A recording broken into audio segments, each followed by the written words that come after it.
আমরা বিভিন্ন অপচার কাজে যখন বের হই তারা বিভিন্নভাবে আমাদেরকে অপমানিত করতে থাকে, লাঞ্ছনা করতে থাকে।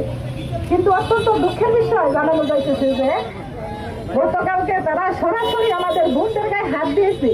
প্রশাসনের কাছে আমরা এর সুষ্ঠু বিচার চাই। আমরা বাংলাদেশকে গ্রেফতার করে আইনের আওতায় আনুন, না হয় যদি বাংলাদেশে এই গোপালগুলো কোনো দুর্ঘটনা করে পুরো দায়িত্বটা কিন্তু আপনাদেরকে নিতে হবে। আসুন আমরা সকলে মিলে গোপালপুরে যে গণজোয়ার সৃষ্টি হয়েছে, আজকে রূপসা থেকে পাথরিয়া, টেকনাফ থেকে তেতুলিয়া, পুরো বাংলাদেশ রাষ্ট্রাল থেকে নিয়ে সচিবালয় পর্যন্ত শুধু একটি আওয়াজ উঠেছে, সেটা হলো হক রং দেখাচ্ছে এবং জামাত ইসলামী বাংলাদেশ।